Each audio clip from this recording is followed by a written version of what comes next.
ಎಲ್ಲರಿಗೂ ಬರುವಂಥ ಡೌಟೇ ಇದು. ಮೋಸ್ಟ್ಲಿ ಆಪ್ರೇಷನ್ ಆದಮೇಲೆ ಅವ್ರು ತಿನ್ನೋಕ್ಕಾಗೋದಿಲ್ಲ, ವೀಕ್ ಆಗಿಬಿಡ್ತಾರೆ, ಹಾಗೆ ಹೀಗೆ ತುಂಬ ಜನ ಭಯನೂ ಪಟ್ಕೊಡ್ತಾರೆ. ಬಟ್ ಭಯ ಪಡೋವಂಥ ಅವಶ್ಯಕತೆಯೇ ಇಲ್ಲ. ಇನ್ನೂ ನಾರ್ಮಲಾಗಿ ಏನು ತಿಂತಾರೋ ಅದಕ್ಕಿಂತ ನಾವು ಚೆನ್ನಾಗಿ ಅಂದರೆ 5 ಮೀಲ್ಸ್ ಎ ಡೇ ಸ್ವಲ್ಪ ತಿಂತೀವಿ, ಇನ್ನೂ ಹೆಲ್ದಿ ಫುಡ್ ತಿಂತೀವಿ, ಚೆನ್ನಾಗಿ ತಿಂತೀವಿ. ನನ್ನ ಮಗು ಈಸ್ ನಾರ್ಮಲ್ 3 kg ಬೇಬಿ ಹುಟ್ಟಿದ್ದು. ಎಲ್ಲರೂ ಇವಳು ಸಣ್ಣ ಇದ್ದಾಳೆ, ಇನ್ನೆಷ್ಟು ಹುಟ್ಟುತ್ತಪ್ಪ ಅಂತ ಎಲ್ಲರೂ ನನ್ನ ಡೈರೆಕ್ಟಾಗಿ ರೇಗಿಸ್ತಿದ್ರು. ನಿನ್ನ ಮಗು ಮೋಸ್ಟ್ಲಿ ಒಂದು 2 kg ಇರುತ್ತಾ, 1.5 kg ಇರುತ್ತಾ ಅಂತ. ಆಮೇಲೆ ನೋಡಿದ್ರೆ ನನಗೆ ಹೆಲ್ದಿ ಬೇಬಿ 3 kg, ನಾನು I delivered 3 kg baby, hale and healthy.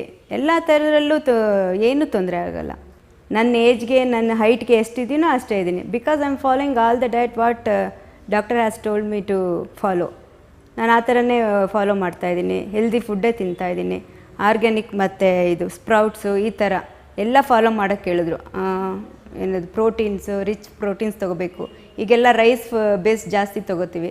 ಅದೆಲ್ಲ ನಾವು ಶೆಡ್ ಡೌನ್ ಮಾಡ್ತಾ ಕ್ರಮೇಣವಾಗಿ ನಾವು ಹೆಲ್ದಿ ಕಡೆ ಯಾವ್ಯಾವ ತಿನ್ನಬೇಕು ಅಂತ ಡಾಕ್ಟ್ರ್ ಹೇಳಿದ್ದಾರೆ ಮಸ್ಟ್ ಆ್ಯಂಡ್ ಶುಡ್ ನಾವು ಫಾಲೋ ಮಾಡಬೇಕು. ನಮ್ಮ ಕೈಯಲ್ಲಿರುವಂಥದ್ದು ಡಾಕ್ಟ್ರ್ ಎಲ್ಲ ಹೇಳಿರ್ತಾರೆ, ನಾವು ಫಾಲೋ ಮಾಡೋದಿಲ್ಲ. ಡಾಕ್ಟ್ರ್ ಹೇಳಿದ್ದಾರೆ ಇವತ್ತು ಸ್ವಲ್ಪ ಜಾಸ್ತಿ ತಿಂದುಬಿಡೋಣ, ನಾಳೆ ಇನ್ನು ಸ್ವಲ್ಪ ಕಮ್ಮಿ ಮಾಡ್ಕೊಳ್ಳೋಣ ಅಂತ ಅನಿಸುತ್ತೆ. ಬಟ್ ನಮ್ಗೆ ತಿನ್ನೋಕ್ಕಾಗೋದಿಲ್ಲ. ಅದೇ ಇದ್ರದ್ದು ಸರ್ಜರಿ ಸೀಕ್ರೆಟು. ಎಷ್ಟು ಬೇಕೋ ಅಷ್ಟೇ ತಿನ್ನೋಕ್ಕಾಗೋದು.